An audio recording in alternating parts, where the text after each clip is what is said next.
It was Halloween night of 2007, freshman year in high school, and I was with my friends, Ivan, Ryan, and Jesse.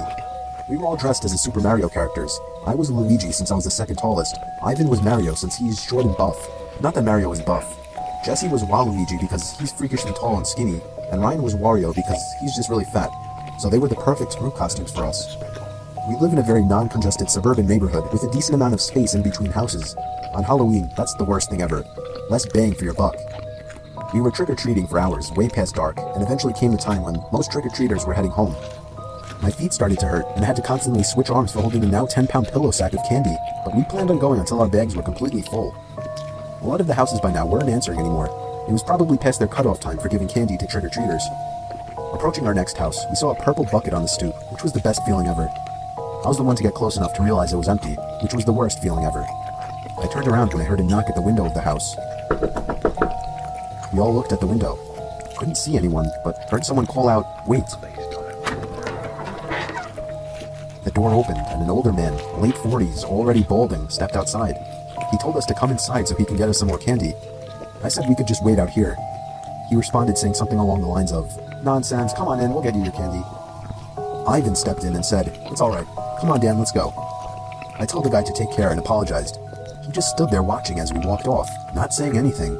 I felt bad, but at the same time, that guy seemed like a creeper, and I figured I just dodged a bullet not going in there. If the story ended there, it wouldn't be scary, so of course, it didn't end there. We skipped a few of the guy's neighboring houses just to get further away, and continued on with our business. We were walking down close to the nature preserve now, so there weren't many houses around us. At this point, we were now walking back closer to Jesse's house. I noticed Ryan had stopped walking, and I turned around to see what's up. He said he heard someone moving from behind the trees in the preserve.